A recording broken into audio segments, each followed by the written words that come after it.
도쿄올림픽이 끝났는데 그 올림픽에 참가한 선수들은 아직 끝나지 않은 것 같습니다. 왜냐하면 그 올림픽이 끝난 후에 선수들이 두 분류로 나뉘어졌기 때문입니다. 극단적으로 말해서 역적과 영웅으로 이제 나눠졌다고 하시는데 제일 이제 비난받는 종목의 선수들이 야구 선수들인 것 같습니다. 이 안 좋은 성적도 성적이지만 태도 때문에 더 비난을 받고 있습니다. 가장 이제 한번 이제 미운털이 박히니까 한 선수의 껌 씹는 장면이 공개되면서 또 많은 욕을 먹었습니다. 가장 찬사를 받는 종목은 이제 여자 배구인데 주장인 김연경 선수와 또 그 팀들 그 배구 선수들이 또 칭찬을 받고 있습니다. 이 주장인 김연경 선수는 이제 국내뿐만 아니라 외국에서도 이제 많은 칭찬을 받고 있습니다. 김영준 선수의 얼굴을 보면 우리 교회 청소년부 누구와 이제 닮았다는 생각을 이제 하게 되는데요. 여자 배구 팀이 이제 귀국할 때 코로나 상황인데도 많은 인파가 공항에 모였고 또 SNS에 찬사를 보내는 댓글들이 많이 올라왔습니다. 이번 올림픽 선수들뿐만 아니라 평상시에 야구장이나 이 축구장에 보면 자기가 응원하는 팀을 열광적으로 응원하는 것을 많이 볼 수 있습니다. 그런데 스포츠는 게임이고 일종의 오락입니다. 물론 이 국제 경기는 게임 중에서 위상이 높은 그런 경기이지만 그럼에도 스포츠는 오락의 일종입니다. 제가 스포츠를 무시하거나 또 이렇게 소홀하게 또 이렇게 그렇게 여기는 건 아닙니다. 스포츠가 본래의 기능과 역할보다 지나치게 위상이 높아졌기 때문에 하는 말입니다. 운동 선수들, 이제 국가대표 선수도 마찬가지지만 우리에게 해준 것이 무엇입니까? 경기를 잘하거나 승리했을 때 즐거움과 자부심을 줍니다. 그 이상 그 이하도 아닙니다. 그런데 사람들이 그들에게 엄청난 찬사를 보내고 열광하고 감사하는데 그 대상이 바른가 하는 겁니다. 시편 98편은 사람들이 진정으로 찬양하고 감사하고 기뻐해야 할 대상이 누구인가 하는 것을 분명히 말씀합니다. 한번 생각해 보면 좋겠습니다. 스포츠 스타나 연예인이나 정치인이나 어떤 분야의 전문가가 우리에게 해준 것이 무엇입니까? 반면에 하나님이 우리에게 해주신 것이 무엇인가 한번 생각을 해보면 좋겠습니다. 그래서 진짜 찬양하고 감사하고 영광 돌릴 합당한 대상이 누구냐 하는 겁니다. 시편 98편은 세 부분으로 나눌 수 있는데 첫 부분은 과거에 하나님께서 이스라엘을 구원하신 역사이고 두 번째 부분은 현재의 왕으로 다스리는 하나님을 찬양하라는 것이고 세 번째 부분은 미래의 심판자로서 오시는 하나님을 찬양하라는 겁니다. 이 시는 이 찬양이 점점 고조가 되어서 절정에 이르고 또 찬양하는 존재들도 점점 확대되어서 온 세상 사람들뿐만 아니라 온 자연 만물까지 다 찬양을 하라고 합니다. 먼저 이 과거에 하나님께서 이스라엘을 구원하신 역사입니다. 1절에서 3절까지 한 절씩 교대로 읽겠습니다. 새 노래로 여호와께 찬송하라. 그는 기이한 일을 행하사 그의 오른손과 거룩한 팔로 자기를 위하여 구원을 베푸셨음이로다.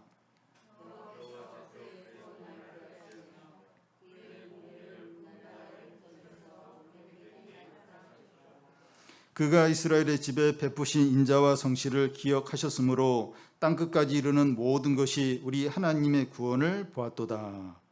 1절에 보면 새 노래로 여호와께 찬송하라고 하는데 기존에 있는 찬양과 이 노래로는 합당치 않다는 겁니다. 새로운 이 찬양과 감사를 해야 한다는 거죠. 그 이유가 무엇입니까? 그 1절 중간에 보면 그는 기이한 일을 행하사 그의 오른손과 거룩한 팔로 자기를 위하여 구원을 베푸셨기 때문입니다. 여기 기이한 일은 놀랍고 영광스러운 기적을 말하는데 하나님께서 이스라엘 백성들을 출애굽시키면서 행하시는 10가지 재앙과 홍해를 가르신 일을 가리킵니다. 이 귀한 일은 하나님의 오르성과 거룩한 발로 자기를 위하여 이 구원을 베푸셨다는 거예요. 여기 특이한 표현이 나오는데 자기를 위하여라는 겁니다. 하나님께서 자기를 위해서 하셨다는 것인데 이 백성들의 요청이나 누가 시켜서 하신 것이 아니라 하나님의 의도와 계획에 따라서 하셨다는 겁니다. 또한 이스라엘 백성의 의와 선행에 대한 보상 때문이 아니라 하나님의 자비와 은혜 때문이라는 겁니다. 이스라엘 백성들이 착하고 또 좋은 일을 해서가 아니라 이 하나님의 어떤 성실과 하나님의 어떤 공의 때문에, 하나님의 어떤 은혜 때문에 그렇게 하셨다는 거예요. 3절 앞에도 이제 같은 내용이 나오는데 그가 이스라엘의 집에 베푸신 인자와 성실을 기억하셨기 때문이라는 겁니다. 하나님께서 이스라엘 백성을 위하여 애굽에 이제 10가지 재앙을 행하시고 홍해를 갈라서 건너게 하셨는데 이런 엄청난 능력이고 또 놀라운 영광이고 넘치는 은혜입니다. 그런데 이를 행하는 동기가 백성들의 의나 선행이 아니라 하나님의 인자와 성실 때문이라는 겁니다. 이스라엘 백성은 불성실했어요. 불순종했지만 하나님의 인자와 성실 때문에 이런 큰 구원과 큰 능력을 이스라엘 백성들을 위해서 행하셨다는 거예요. 너무나 고맙고 감사한 일이죠. 이스라엘 백성들은 믿음이 없어요. 막 불순종하고 막 그렇게 했는데 하나님의 인자와 성실로 인해서 큰 구원, 홍해를 가르고 애굽의 10가지 재앙을 일으키면서 이스라엘을 이제 구원을 이제 하신 거죠. 이런 하나님께 감사 찬양을 드리지 않을 수 있겠느냐 하는 거예요. 이런 하나님께 감사하고 기뻐하고 큰 찬양을 해야 합당하다는 거죠. 그런데 하나님께서 이스라엘 백성들에게 이런 놀라운 능력과 구원을 베푸신 이유는 이스라엘만을 위해서가 아니라 온 백성을, 온 나라 백성을 위해서라는 겁니다. 2절이 그것을 말하는데 여호와께서 그의 구원을 알게 하시며 그의 공의를 문 나라에서 명백히 하셨도다. 3절 하반절도 같은 내용인데 땅끝까지 이르는 모든 것이 우리 하나님의 구원을 보았다는 겁니다. 하나님께서 이스라엘에게 행하신 구원은 온 나라 백성이 보고 알도록 하기 위해서라는 거예요. 여호수아에서 보면 이 정탐꾼들이 여리고성의 그 나합의 집에 숨게 되는데 나합이 이 얘기를 해요. 그 정탐꾼들에게 이런 이야기를 합니다. 여리고성 사람뿐만 아니라 가나안 온 땅의 사람들이 여호와 하나님께서 이스라엘 위하여 애굽에 행하신 10가지 재앙과 홍해를 가르신 일과 또 아모리 두 왕 시온과 옥에게 행하신 일을 다 듣고 두려워 떨고 있다는 겁니다.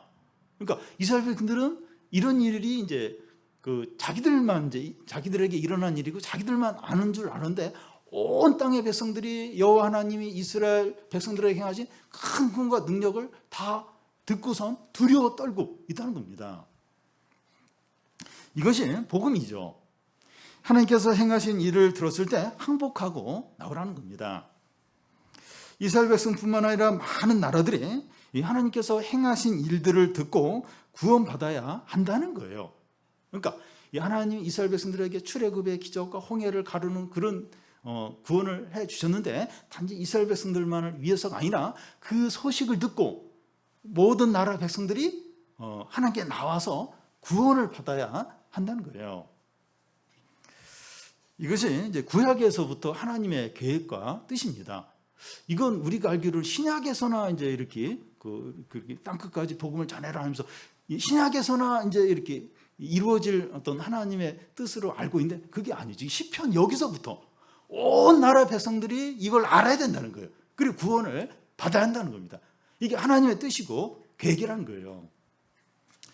신약에서는 우리에게는 이제 그리스도의 복음이 있는데 이 복음은 우리만을 위한 것이 아니라 온 나라 사람들을 위한 거라는 겁니다. 우리만 복음을 알고 있으면 안 되고 사람들에게 전해야 돼요. 알려줘야 됩니다. 이 3절 중간에 땅끝까지 이르는 모든 것이 우리 하나님의 구원을 보았다고 하는데 이 땅끝까지 복음이 전해져서 사람들이 이 하나님의 구원을 듣고 복을 받아야 합니다. 하나님께서 우리를 구원하시고 은혜를 주신 이유가 우리를 통해서 복음이 사람들에게 전해져서 그들이 구원받도록 하기 위해서라는 겁니다. 물론 이제 우리가 구원받는 게 중요해요. 근데 그게 전부가 아니라는 거예요. 우리가 구원받고 우리를 통해서 복음이 사람들에게 전해져서 사람들도 구원받는, 많은 사람들이 구원받는, 이게 이제 하나님의 뜻인 겁니다. 그래서 우리의 주된 관심이 거기에 가 있어요. 거기에 이렇게 나를 통해서 주위 사람들에게 복음이 전해서 그들이 이렇게 구원받도록, 영생을 얻도록, 거기에 주된 관심을 가져야 됩니다. 그 사도행전 앞부분에 보면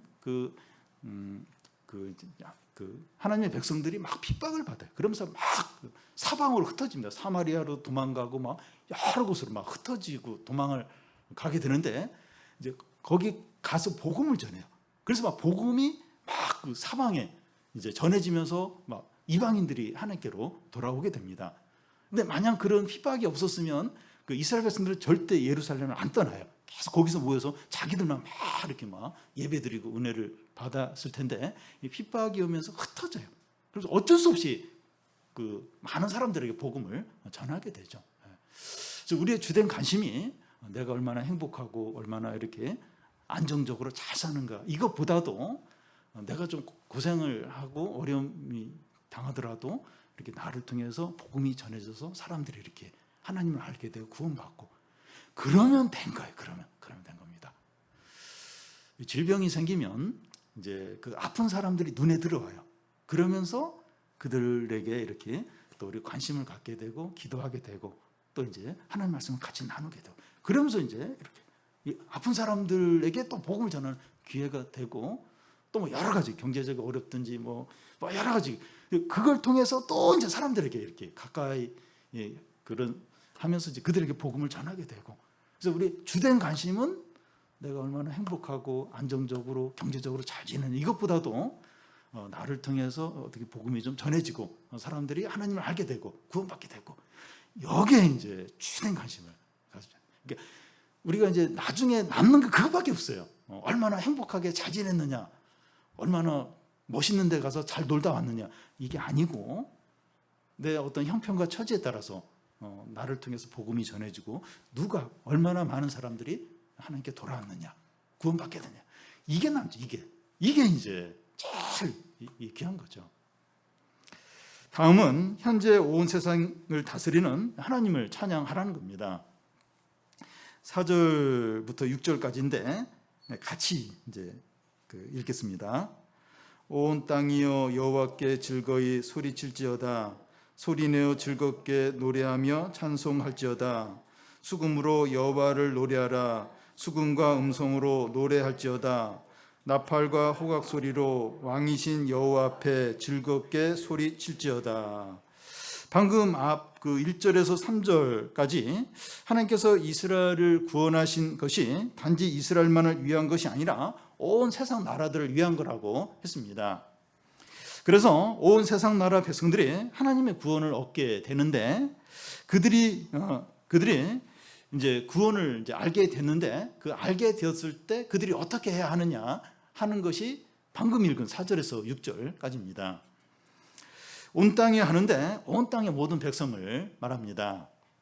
온 땅의 모든 사람들은 여호와를 즐거이 소리치라는 겁니다. 여기 소리를 치는데 즐거이 노래하며 찬양을 하는 것을 가리킵니다. 수금으로 찬양을 하는데 수금은 현악기죠. 또 나팔과 호각 소리로 이제 찬양하라고 하는데 관악기입니다. 모든 악기를 다 동원해서 왕이신 하나님을 즐겁게 소리치며 찬양하라는 거예요.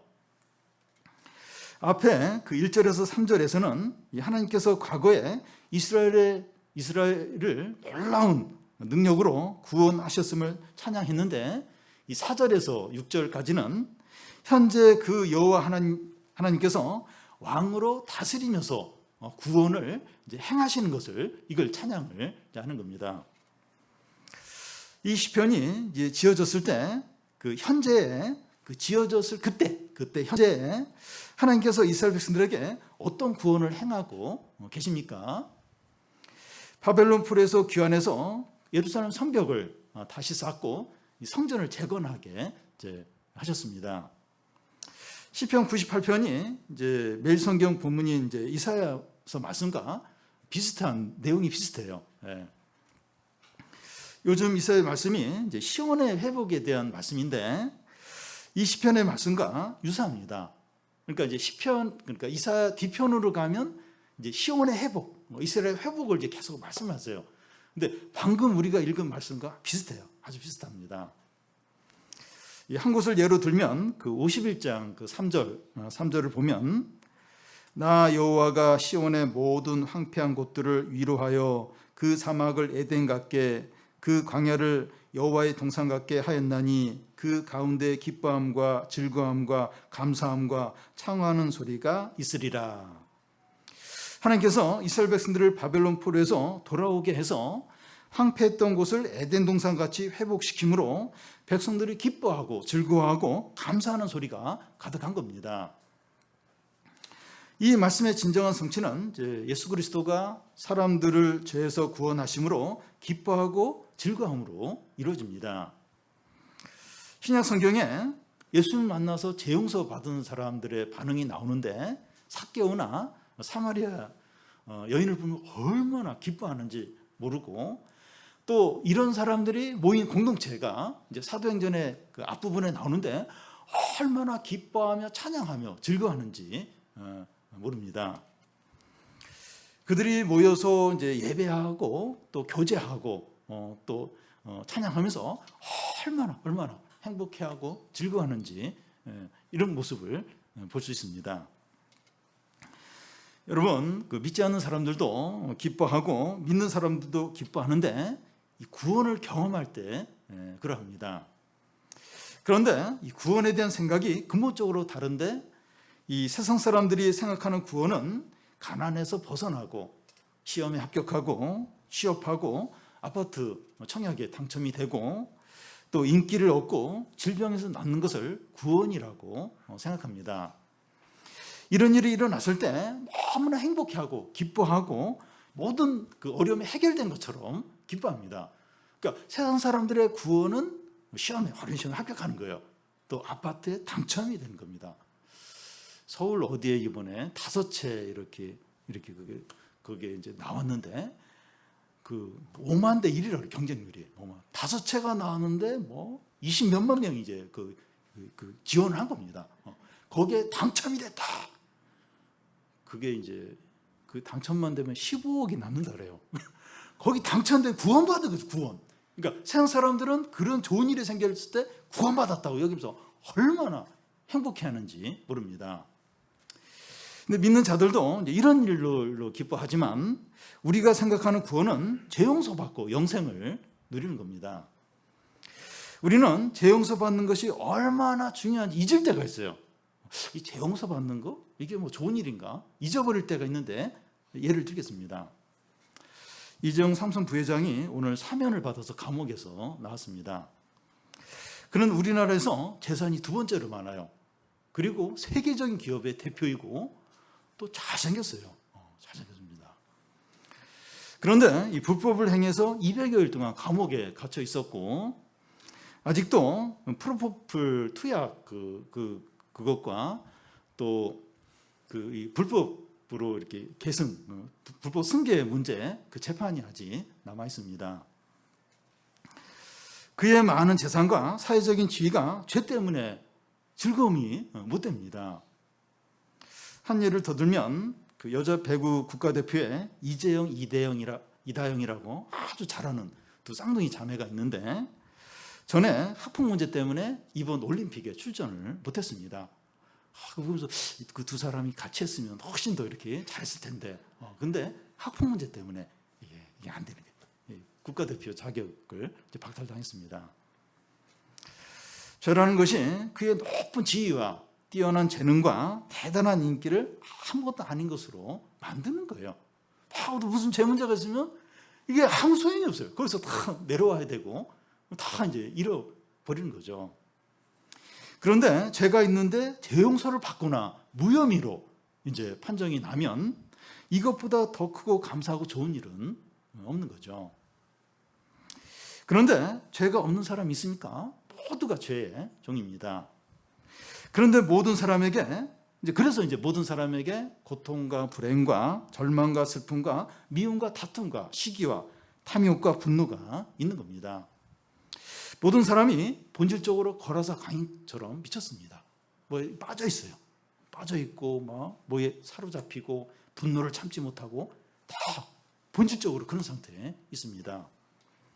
그런데 예수 그리스도가 우리 죄를 위해서 십자가에 죽으심으로 우리의 모든 죄가 용서되고 의롭게 되고 하나님의 자녀가 되었습니다. 우리가 영생과 성령과 자유를, 진정한 자유를 얻었습니다. 이것은 우리의 공로나 의 때문이 아니라 전적으로 하나님의 은혜와 예수 그리스도의 사랑 때문입니다. 그리스도 안에서 우리에게 이러한 엄청난 일이 일어났는데 어떻게 냉랭하게 가만히 있을 수 있습니까? 하나님 아버지와 예수 그리스도에게 크게 소리치면서 감사하고 영광을 돌리고 기뻐해야 되지 않겠습니까? 예수님께서 죽으시고 부활하시고 우리의 죄를 용서하시고 우리에게 구원을 주시고 영생을 주신 일은 그 출애굽의 기적보다도 바벨론 포로에서 귀환한 것보다도 더 큰 기적이고 더 큰 놀라운 일이에요.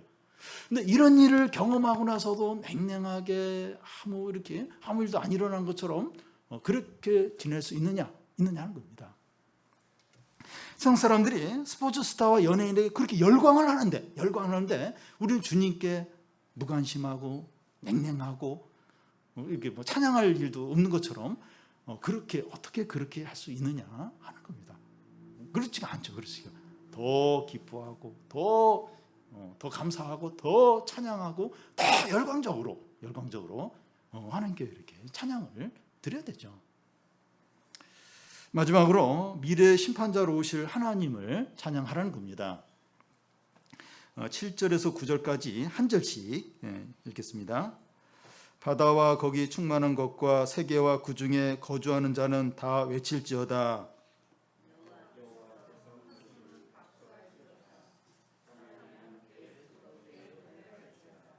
그가 땅을 심판하러 임하실 것이미로다. 그가 의로 세계를 판단하시며 공평으로 그의 백성을 심판하시리로다. 지금 찬양이 점점 고조가 되고 있고 절정을 향해 가고 있습니다. 앞에서는 온 세계의 사람들에게 소리치며 즐거이 여호와 하나님을 찬양하라고 했는데 여기서는 온 세상에 있는 모든 생물과 무생물까지 하나님을 소리쳐 찬양하라고 합니다. 앞에 이 96편 11절 12절에서도 같은 말씀을 했는데요. 하늘은 기뻐하고 땅은 즐거워하며 바다와 거기에 충만한 것이 외치고 밭과 그 가운데 있는 모든 것은 즐거워할지어다. 그때 숲의 모든 나무들이 여호와 앞에서 즐거이 노래하리니. 그런데 여기 7절에 바다와 거기 충만한 것이라고 했는데 바다와 바다 속에 사는 모든 물고기 종류를 말하고 세계와 그 중에 거주하는 자라고 하는데 이 온 땅에 사는 사람들뿐만 아니라 모든 동물들과 식물들을 다 포함합니다. 바다와 땅에 있는 모든 것들이 다 외치라는 거예요.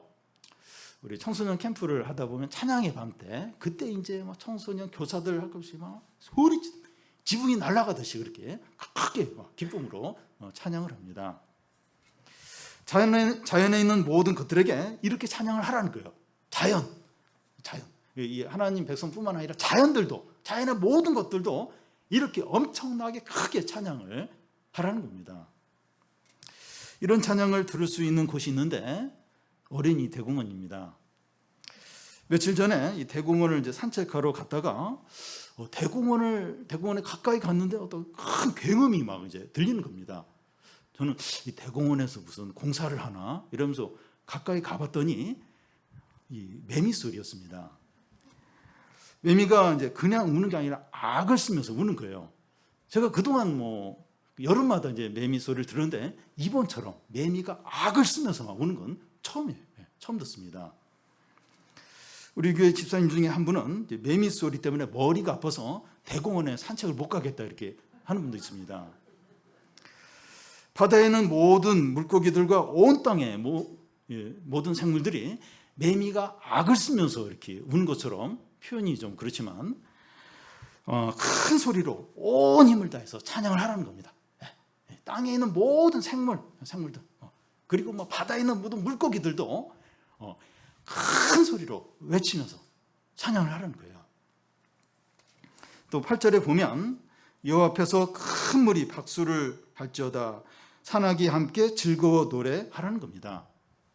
큰 물이 박수를 할지며 하는데 큰 파도가 이제 서로 부딪히는 것을 말합니다. 큰 파도가 하나님을 향하여 박수치며 이렇게 찬양한다고 그렇게 표현을 하는데 표현이 기가 막히죠. 그러니까 파도가 이렇게 확 부딪히는데 큰 파도가 이렇게 하나님을 찬양하는 박수를 친다는 거예요. 그렇게 지금 표현을 합니다.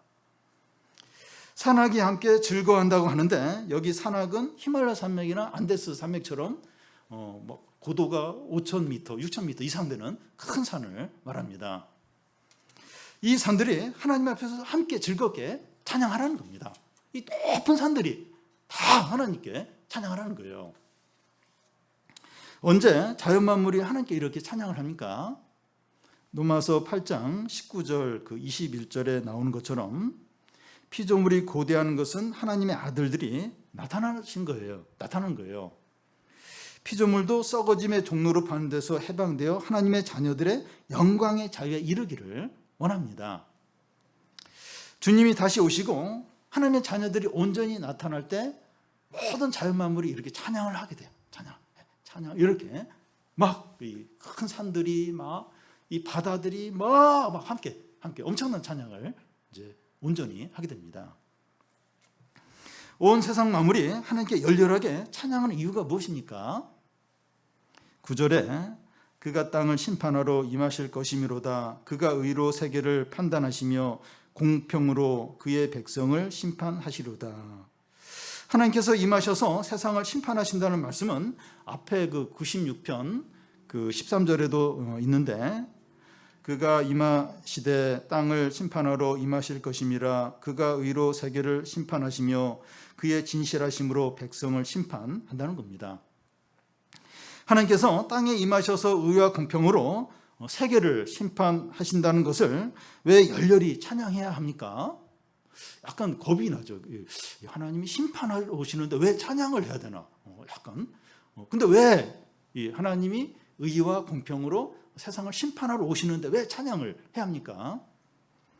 지금 이 세상의 고통과 불행과 불의와 죄악과 거짓이 가득한 이유가 심판이 온전히 이루어지지 않기 때문입니다. 왜 이렇게 이 불의와 거짓이 이 세상에 왜 이렇게 가득한가? 심판이 온전하게 이루어지지 않기 때문이죠. 그런데 하나님께서 세상을 다스리는데 세상이 왜 이렇습니까? 왜 불의와 거짓과 이게 왜 이렇게 이게 안전하게 이게 왜 심판이 안 되죠? 하나님이 다스린다고 하는데 왜 세상이 이렇습니까? 하나님께서 그 세상을 다스리시지만 완전히 최종적으로 심판하지 않기 때문입니다. 그 이유는 사람들에게 기회를 더 주시는 거죠. 사람들이 회개하고 죄를 버리도록 더 기회를 주시기 위해서 완전하게 최종적으로 지금 이 세상을 심판하지 않는 거죠. 하나님의 다스림에도 불구하고 그렇게 하지 않으시는 겁니다. 그런데 죄와 불의를 지어도 심판을 하지 않으니까 악한 사람들은 더 악해져요. 그러면서 의인들은 더 이제 그런 가운데서 이제 더 의롭게 되는 거죠. 그러니까 이 세상이 막 하나님이 계신다고 하는데 막 불의와 악과 막 이걸 하는데도 괜찮아요. 심판이 없는 거예요. 그러니까 악한 자들은 더 막 하나님을 비웃으면서 더 악을 행하는 겁니다. 그러니까 더 악해져요. 더 악인으로 더 분명해집니다. 의인은 그런 가운데서 막 이렇게 막 더 힘들어하면서 더 이제 의인이 되는 거죠. 근데 이런 시기가 성도들과 이 자연 만물에게는 너무나 힘들고 고통스러운 겁니다. 악인이 형통하고 의인이 고난받는 것을 계속 지켜봐야 되니까 너무 힘든 거예요. 그러니까 같은 이제 성도들을 보면서 참 그렇게 믿음으로 살려고 하는 그런 가정에 더 큰 어려움이 있는 거예요. 더 큰 어려움. 또 그렇게 믿음으로 살려고 하는 청년에게 또 힘든 일이 있는 겁니다. 근데 아주 못되고 악한 사람은 아주 그 법을 비웃듯이 그 법 빠져나가면서 참 악한 일을 행하고 또 뭐 힘없는 사람 걸 빼앗고 그걸 이제 계속 지켜봐야 되는 거예요. 이게 그러니까 너무 힘든 거 너무 악인이 형통하고 의인은 고난당하고 이게 너무 이제 힘든 겁니다. 그런데 하나님께서 때가 되면 땅에 임하셔서 의와 공평으로 세계를 철저하게 심판하십니다. 그래서 죄와 이 거짓과 불의를 행하는 악인들을 심판해서 영원한 지옥에 던져 넣고 믿음과 순종과 경건을 행한 의인들은 존귀와 영광과 영생으로 갚아주시는 거죠. 때가 되면 이제 하나님 임하십니다. 임하셔서 이렇게 철저하게 완전하게 심판하고 구원하시죠. 우리는 하나님께서 이 땅에 임하셔서 의와 공평으로 심판하실 것을 바라보면서 인내하고 소망을 갖고 찬양을 해야 됩니다. 지금 현재 이것만 보면 안 되고 사람들만 보면 안 되고 이 땅에 임하세요. 임하셔서 의와 공평으로 철저하게 심판하십니다. 그것을 바라보는 거예요. 그걸 바라보고 인내해야 돼요. 소망을 갖고 찬양을 하는 거죠. 시편 98편은 교회 안에 있는 성도들뿐만 아니라 온 세상 사람들과 자연 만물까지 하나님을 찬양하라고 합니다. 모호하고 소극적으로 찬양하는 것이 아니라 큰 소리로 확신 가운데 찬양을 하라는 겁니다. 모호하게 이게 찬양하는 건지 이게 뭐 하는 건지 이렇게 모호하게 소극적으로 아니라 확신 가지고 큰 소리로 찬양하라는 겁니다. 그런데 현실적으로 코로나 상황 가운데 있는 우리와 이 동떨어진 말씀처럼 들릴 수 있어요. 이미 이제 큰 소리를 치면 안 돼요, 지금. 그리고 또 막 열심을 가지고 막 모이면 안 돼요. 일단 몇 프로까지만 모이고. 지금 이 말씀이 지금 우리와 상관없고 참 너무 현실성이 없다 이렇게 들릴 수 있어요. 근데 절대 그렇지 않습니다. 지금 코로나 때문에 우리가 함께 모여서 예배 드리지 못하는 상황이 이스라엘 백성이 애굽의 노예로 있거나 바벨론 포로로 지내는 것처럼 하나님께 마음껏 예배할 수 없는 것과 비슷해요. 그러니까 그 이스라엘 백성들이 애굽의 애굽에 이제 노예로 있을 때 그때 예배를 못 드려 제대로. 바로 왕이 허락을 안 해줍니다. 또 바벨론 포로로 잡혀 있을 때 그때 제대로 예배를 드릴 수 없었어요. 지금 우리가 좀 그런 상황입니다. 찬양을 못 해요. 기도도 큰 소리로 제대로 못 하고 못 모이고 비슷합니다. 하나님께 제대로 예배를 드릴 수 없습니다. 근데 그때 이스라엘 백성들이 바벨론 포로로 있을 때나 또 애굽의 노예로 이렇게 있을 때 그때 하나님이 큰 구원을 베풀었어요. 그래서 출애굽하게 하셨고 바벨론 포로에서 돌아오게 큰 영광, 큰 구원을 그들에게 행하셨습니다. 오늘 우리도 지금 참 이렇게 여러분 태어나서 이런 적 있었습니까?